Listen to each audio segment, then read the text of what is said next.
پہلے رپورٹ کر دیتے ہیں آپ کو کہ عمران خان صاحب نے جیل میں کیا بات چیت کی ہے کل کے دن میں۔ اب تو چیزیں نارملائز ہو رہی ہیں۔ پہلے عمران خان صاحب کو بہت زیادہ رپورٹ اس لیے کرنا پڑتا تھا کہ باقی میڈیا عمران خان کو رپورٹ نہیں کرتا تھا، لیکن اب اچھی بات یہ ہے کہ آہستہ آہستہ جو تمام میڈیا چینلز کے سوشل میڈیا اکاؤنٹس ہیں وہاں پہ عمران خان صاحب کو رپورٹ کرنے کی اجازت کھلی، اور اب پاکستان کے ٹیلی ویژنز کے اوپر بھی کھل کر عمران خان صاحب کا نام لیا جا رہا ہے۔ تھوڑی دنوں میں آپ عمران خان صاحب کی تصاویر اور ان کے پرانے بیانات بھی دیکھنا شروع کر دیں گے، اور اگر عمران خان صاحب رہا ہو جاتے ہیں تو پھر آپ ان کو ٹیلی ویژن سکرینز کے اوپر دیکھیں گے۔ حالات نارملائز ہو رہے ہیں۔ پاکستان تحریک انصاف کے اوپر جو بہت ایک سخت دور آیا تھا اس کا خاتمہ ہو رہا ہے۔ اس جماعت نے ثابت کیا ہے کہ یہ فسطائیت کے سامنے، جبر اور ظلم کے سامنے ہار اس نے نہیں مانی، بلکہ یہ ڈٹ کر کھڑے ہو گئے۔ نارملی پولیٹیکل لوگ ہارتے نہیں ہوتے، یہ اسٹیبلشمنٹ کو ہی ہارنا پڑتا ہے، لیکن زیادہ تر پولیٹیکل لیڈرشپ جو ہے وہ کمپرومائز کر لیتی ہے۔ یہاں عمران خان صاحب نے اس لیول کا کمپرومائز نہیں کیا۔ عمران خان صاحب کو جو بڑا مسئلہ ہے پاکستان کی خاطر، دیکھیں نا، بندے مروانے کے بعد کون مذاکرات کرتا ہے؟ جس پولیٹیکل پارٹی کے بندے شہید ہو جائیں نا، وہ پھر مذاکرات نہیں کر رہی ہوتی، اس کو تو موقع مل جاتا ہے کہ وہ ہر لیول کے اوپر دیوار کے ساتھ لگا دیتی ہے حکومت کو اور اداروں کو۔ لیکن عمران خان صاحب نے for the sake of this country اپنے مشکل ترین وقت میں جب ان کے کارکنوں کو شہید کیا گیا، اس کے بعد انہوں نے مذاکرات کی بات کی، اور وہ مذاکرات کر رہے ہیں، اور وہ یہ کہتے ہیں کہ ملک کی خاطر تو میں بات کرنے کے لیے تیار ہوں، میرے ساتھ بیٹھو، کوئی حل نکال لیتے ہیں چیزوں کا۔ حالانکہ جب 25 مئی ہوا تھا 2022 میں، جب بہت ٹارچر ہوا تھا عمران خان صاحب کی پارٹی کے اوپر، بڑا ظلم ہوا تھا، تو اس وقت بھی عمران خان صاحب نے ایک بات کہی تھی۔ تب بھی انہوں نے کہا تھا مذاکرات کرنے کے لیے میں تیار ہوں۔ نواز شریف کو مل کر کچھ صحافی آئے تھے سینئر، عمران خان صاحب کے پاس پرپوزل لائے تھے، لیکن وہ میاں صاحب کی طرف سے نہیں تھی، وہ خود سے ایک ایفرٹ کر رہے تھے کہ جی فوج کے رول کو محدود کیا جائے۔ تو عمران خان صاحب نے کہا تھا جی ٹھیک ہے، 3 چیزوں کے لیے تو میں ریڈی ہوں۔ نمبر 1، فوج کے کردار کو محدود کیا جائے، یعنی وہ ان کا سیاسی کردار ہمیشہ کے لیے ختم کیا جائے، اپوائنٹمنٹ کا جو طریقہ کار ہے اس کو ایسا سموتھ کیا جائے کہ یہ سیاست جو ہے ادارے کے اندر یہ ختم ہو جائے۔ نمبر 2، عمران خان صاحب نے کہا تھا کہ اکانومی کے اوپر سیاست بند کر دی جائے، ایک ایسا چارٹر بنا دیا جائے اکانومی کا جو ہمیشہ چلتا رہے، اور اس کے اوپر جو بھی اپوزیشن پارٹی ہو وہ سیاست کا نشانہ نہ بنائے، کیونکہ یہ پاکستان کی ایک بڑی کمزوری ہے اکانومی جو ہے۔ لیکن پھر عمران خان صاحب نے 2 اور چیزیں بھی رکھی تھی۔ ایک تو انہوں نے کہا تھا کہ الیکشن کا ایک طریقہ کار طے کر لیا جائے، صاف اور شفاف الیکشن پاکستان میں ہونا چاہیے، اس کو یقینی بنایا جائے تاکہ آئندہ ہونے والے الیکشنوں کے اوپر کوئی انگلی نہ اٹھائے۔ اور چوتھی بات عمران خان صاحب نے اضافی کہی تھی، انہوں نے کہا تھا جی پھر کوئی این آر او جو ہے وہ نہیں ہوگا، یعنی اس کے اندر کوئی این آر او شامل نہیں ہونا چاہیے۔ ان اصولی چیزوں کے اوپر میں بات کرنے کو تیار ہوں، لیکن پھر یہ آفر جو ہے وہ جو حکومتی جماعتیں ہیں وہ اس کے اوپر دیں، تو میں بطور اپوزیشن لیڈر مجھے کوئی اعتراض نہیں ہے، میں آج اپوزیشن میں ہوں لیکن مجھے کوئی اعتراض نہیں ہے، میں اس کے لیے کام کرنے کے لیے تیار ہوں۔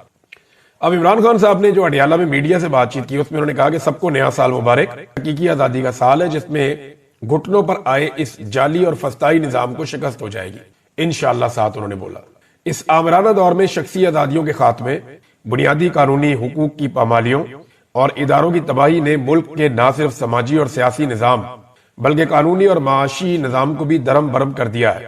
جس بھونڈے انداز میں خالد خورشید کو 34 سال قید کی سزا سنائی گئی، اس سے ثابت ہوتا ہے کہ ملک میں رول آف لا کا خاتمہ ہو چکا ہے اور غیر اعلانیہ بدترین آمریت کا راج ہے۔ یعنی الیکشن کمیشن آف پاکستان کی توہین کرنے یا اس کو دھمکی دینے کے اوپر، کسی کو دھمکی کے اوپر کیسے 34 سال قید کی سزا ہو سکتی ہے؟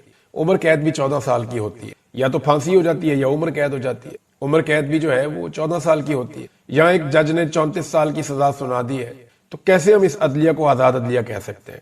عمران خان نے کہا کہ وکلا تحریک سے پہلے بھی ہم فوج کی سیاست میں مداخلت کے خلاف بھرپور تنقید کرتے تھے، لیکن تب کوئی ایجنسی اپنے شہریوں کو اس طرح نہیں اٹھاتی تھی، اور آئینی عدالت بنا کر پوری عدالتی نظام کو تباہ کر دیا گیا ہے، اور قاضی فائز عیسیٰ کی باقیات کو عدالتی نظام کا قبضہ دے دیا گیا ہے تاکہ قاضی کی روایت برقرار رکھتے ہوئے عدالتی فیصلے GHQ کے زیر اثر کروائے جا سکیں۔ میرے خلاف پچھلے سال بھی 4 غیر قانونی فیصلے دیے گئے تھے، سوموار کو القادر کیس کا فیصلہ بھی ویسا ہی توقع کر رہا ہوں، یعنی پیر کو فیصلہ آنا ہے عمران خان صاحب کے خلاف، کیونکہ جیل کا یہ ریکارڈ ہے کہ جیل میں جتنے بھی فیصلے آئے وہ عمران خان صاحب کے خلاف ہی آئے۔ اب یہ فیصلہ عمران خان کے حق میں تو آ نہیں سکتا، شواہد تو ہے نہیں، ثبوت بھی ہے نہیں، لیکن جج نے جب جیل جا کے ٹرائل کرنا ہے عمران خان صاحب کا تو اس نے پھر تو سزا عمران خان صاحب کو ہی دینی ہے نا، کیونکہ نظام عمران خان صاحب کا دشمن ہے۔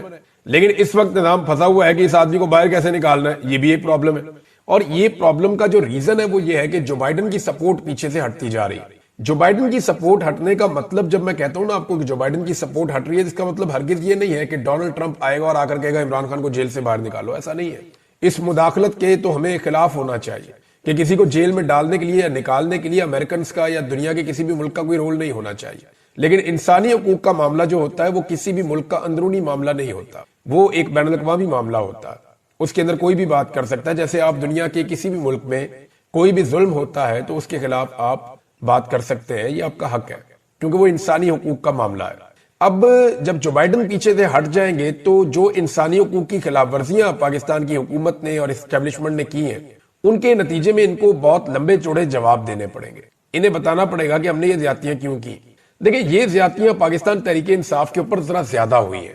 اس سے پہلے یہ زیادتیاں پی ایم ایل این کے اوپر بھی ہوتی رہی، مشرف دور میں زیادہ دور کے اندر پیپلز پارٹی کے اوپر بھی ہوتی رہی ہیں، اور جماعتیں بھی اس قسم کے عطاب کا نشانہ بنائی ہیں. بہت کم جماعتیں ہیں جن کے ساتھ اس طرح کا ظلم نہیں ہوا. وہ ہمیشہ سے کہیں نہ کہیں اسٹیبلشمنٹ کے ساتھ اپنا مارجن کریٹ کر کے رکھتی ہیں. ایک دور میں ایم کیو ایم کے ساتھ بہت برا ہوا، لیکن ایم کیو ایم کے مسلح ونگ بھی تھے، وہ ہم سب جانتے ہیں جیسے وہ اپنا نظام چلاتے تھے.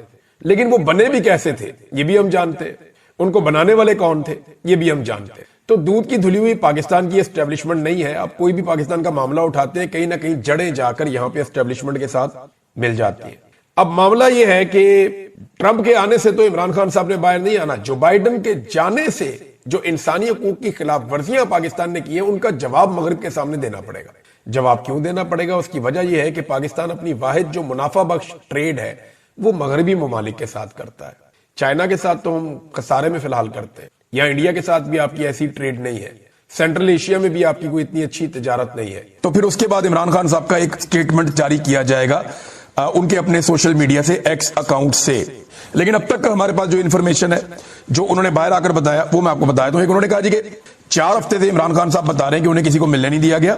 ایک تو عمران خان صاحب کی صحت وہ کہہ رہی ہیں ٹھیک ہے، صحت خراب نہیں ہے. عمران خان صاحب ڈٹے ہوئے ہیں، یہ آبزرویشن ہے کہ عمران خان صاحب ڈٹ کر کھڑے ہوئے ہیں، ان کی صحت ٹھیک ہے، لیکن وہ ذہنی طور پہ بہت ڈسٹرب تھے اور بہت غصے میں تھے. یہ پہلی مرتبہ عمران خان صاحب کی کسی بہن نے باہر آ کر اس طرح بات کی ہے کہ عمران خان صاحب بہت غصے میں. اور عمران خان صاحب نے کہا کہ ہمیں مینٹل ٹارچر کیا جا رہا ہے. پھر عمران خان نے یہ بتایا کہ مینٹل ٹارچر جو ہے وہ فزیکل ٹارچر سے بھی برا ہے. اب یہ میں آپ کو بتاؤں کہ واقعی میں یہ بات ٹھیک ہے. وہ مجھے اچھی طرح یاد ہے کہ میں ایک دور ایسا بھی تھا جب میں آئی ایس آئی کی حراست میں تھا تو میں یہ کہتا تھا کہ وہ مارنے ہی آ جاؤ یار، کوئی آ تو جاؤ. یعنی بندے کی شکل ہی نہیں دیکھی ہوئی، نیچے سے روٹی آ رہی ہے، کوئی بندہ بات ہی نہیں کر رہا آپ سے، تو پھر آپ کو بہت برا لگتا ہے. یہ اس ٹارچر کو وہی سمجھ سکتا ہے جو اس ٹارچر سے گزرا ہو. کیونکہ میں اس ٹارچر سے گزرا ہوں بڑے لمبے عرصے کے لیے، تو مجھے آئیڈیا ہے کہ جب آپ کو آئسولیٹ کر دیا جاتا ہے، آپ کے ساتھ کوئی بات نہیں کرتا، آپ سے کوئی ملاقات نہیں کرتا، یا آپ اپنے لوگوں کے بارے میں نہیں جانتے یا وہ آپ کے بارے میں نہیں جانتے، تو بڑی کوفت ہوتی ہے. بہت خوفناک قسم کی انسان کی مینٹل کنڈیشن ہو جاتی ہے. تو عمران خان صاحب جیسے مضبوط اعصاب کے آدمی کو مینٹل ٹارچر کیا جا رہا ہے اور یہ فزیکل ٹارچر سے برا ہے، یہ عمران خان صاحب نے کہا. اچھا، اب عمران خان صاحب نے جو بات عاصم منیر صاحب کے بارے میں کہی اور اس سارے ٹارچر کے بارے میں کہی، ایک تو جب انہیں بتایا گیا کہ نورین جو عمران خان صاحب کی بہن ہے ان کو جب مارا گیا، یہ جب عمران خان صاحب کو پتا چلا تو وہ بہت ڈسٹرب ہو گئے. لیکن کوئی بھی بھائی ہوگا جب اسے پتا چلے گا کہ اس کی بہن کو، وہ اسے ملنے کے لیے آئی اور باہر وہ سڑک پہ موجود تھی اور اس کو وہاں پہ پکڑ کے گھسیٹا گیا، اس کے اوپر وہاں پہ ٹارچر کیا گیا، جب وہ ایسی صورتحال پتا چلے گی کسی بھی بھائی کو تو وہ ڈسٹرب ہو جائے گا. تو عمران خان صاحب ڈسٹرب ہو گئے. اب عظما خان صاحبہ نے یہ کہا کہ میں ذرا اچھے الفاظ میں بتاتی ہوں، کیونکہ میں بھی جانتا ہوں، آپ سارے بھی جانتے ہیں کہ عمران خان صاحب نے کس قسم کے الفاظ استعمال کیے ہوں گے جیل کے اندر بیٹھ کر. لیکن انہوں نے کہا جی میں ذرا اچھے الفاظ میں بتا دیتی ہوں وہ بات جو عمران خان صاحب نے کہی. انہوں نے کہا جی یہ جو بھی ہو رہا ہے یہ عاصم منیر کروا رہا ہے، یہ ذہنی مریض ہے اور اس گھٹیا لیول تک عاصم منیر ہی اتر سکتا ہے، یہ عمران خان صاحب نے کہا.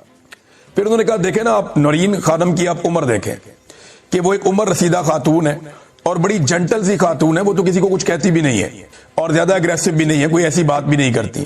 تو پھر کیوں ان کے اوپر اس قسم کا ٹارچر کیا گیا؟ عمران خان صاحب کو اس بات پہ بہت غصہ تھا. نہ صرف یہ بلکہ عمران خان صاحب نے اس موقع پر یاسمین راشد صاحبہ کا ذکر کیا کہ دیکھیں خاتون ہونے کے باوجود ان کے ساتھ یہ رجیم کیا کر رہا ہے. بشرا بی بی کو بھی اپنے بچوں سے نہیں ملنے دیا جا رہا اور یہ سارا کچھ عاصم منیر کی ہدایت پر ہو رہا ہے. یہ سارا کچھ بتاتے ہوئے عمران خان صاحب بہت غصے میں تھے. انہوں نے بتایا میرے ساتھ بھی جو کچھ ہو رہا ہے یا مجھے جو ایک مینٹل ٹارچر کیا جا رہا ہے یہ عاصم منیر کی ہدایات پہ کیا جا رہا ہے اور اس کے پیچھے وہی ہے. پھر اپنی پارٹی کے لیے عمران خان صاحب نے کچھ ہدایات دی ہیں. ایک تو عمران خان صاحب نے کہا کہ جو الیکشن بارز کے ہو رہے ہیں اس میں حامد خان اور سلمان اکرم راجہ یہ دونوں مل کر فیصلہ کریں گے. سلمان اکرم راجہ صاحب کا مطلب یہ ہے کہ پھر وہ جو انتظار حسین پنجوتا یا باقی ساری پارٹی کی جو لائرز کا پورا ایک سیٹ اپ ہے وہ اور حامد خان صاحب یہ مل کر فیصلہ کریں گے اور یہ امیدوار منتخب کریں گے. جس امیدوار کو حامد خان صاحب اور سلمان اکرم راجہ صاحب فائنل کر لیں گے پی ٹی آئی انہی امیدواروں کو سپورٹ کرے گی اور جو یہی کہیں گے وہ حتمی فیصلہ ہوگا اور ان کے ہی چنے ہوئے امیدواروں کو پاکستان تحریک انصاف کی سپورٹ ملے گی اور پاکستان تحریک انصاف انہی کے لیے ووٹ مانگے گی. پھر عمران خان صاحب نے کہا کہ علامہ راجہ ناصر عباس اور محمود اچکزئی ان دونوں کی میں بہت ریسپیکٹ کرتا ہوں, میرے دل میں ان کے لیے بہت عزت ہے. اور عمران خان صاحب نے حیرت کا اظہار کیا, پریشانی کا بھی, کہ ابھی تک انہیں کیوں نہیں اپوزیشن لیڈر بنایا گیا. پھر عمران خان صاحب نے اپنی پارٹی کے لیے ہدایت جاری کی کہ آپ اس بات کو یقینی بنائیں, احتجاج کریں, زور لگائیں کہ کچھ بھی ہو ان کا نوٹیفیکیشن جاری کروائیں. مجھے حیرت ہے کہ ابھی تک نوٹیفیکیشن کیوں جاری نہیں ہوا اچکزئی کو قومی اسمبلی کا, جبکہ علامہ راجہ ناصر عباس صاحب کو سینٹ کا اپوزیشن لیڈر بنایا جائے. ساتھ ہی انہوں نے کہا جی تحریک کی ذمہ داری اچکزئی صاحب کی ہے. اس کی وجہ یہ ہے کہ پاکستان تحریک انصاف جیسے ہی کوئی ایکٹیویٹی کرتی ہے تو پورا نظام ہاتھ دھو کر ان کے پیچھے پڑ جاتا ہے, لہذا اس معاملے میں اچکزئی صاحب جو ہیں ان کو رسپانسبلٹی دی گئی ہے, وہ تحریک کے حوالے سے معاملہ آگے بڑھائیں گے. ایک اور عمران خان صاحب نے جو بڑا فیصلہ کیا وہ یہ کیا کہ شاہد خٹک کو ایک بڑی ذمہ داری دے دی ہے عمران خان صاحب نے, اور شاہد خٹک کو پارلیمانی لیڈر مقرر کیا ہے پاکستان تحریک انصاف کی جانب سے اپوزیشن کا قومی اسمبلی میں. تو شاہد خٹک ایک بڑا ذمہ دار آدمی ہے اور شاہد خٹک نے بڑی زبردست اپوزیشن کی ہے, ہر جگہ پہ عمران خان صاحب کے ساتھ بڑی وفاداری نبھائی بھی ہے. تو شاہد خٹک نے یہ وہ شخصیت ہے جو ہر دفعہ اڈیالہ جیل کے باہر بھی پہنچتا رہا, عمران خان صاحب کی بہنوں کے ساتھ بھی کھڑا رہا, اس کے بعد ٹارچر بھی ہوا ہے میں نے ہونے کے باوجود, دھکم پیل ہوئی بار بار, لیکن یہ عمران خان کی بہنوں کے ساتھ ڈٹ کر کھڑا رہا. تو یہ شاہد خٹک جو ہے ان کو بنا دیا گیا عمران خان صاحب کی جانب سے پارلیمانی لیڈر پاکستان تحریک انصاف کا. یہ نوجوانوں کے اوپر عمران خان صاحب کا بڑھتا ہوا اعتماد ہے اور وہ نوجوانوں کو فرنٹ فٹ کے اوپر لے کر آ رہے ہیں. سہیل آفریدی کو لائے, سہیل آفریدی کی پوری ٹیم آئی, نوجوان بہت بڑے پیمانے پر آگے آئے. اب شاہد خٹک کو لا کر ایک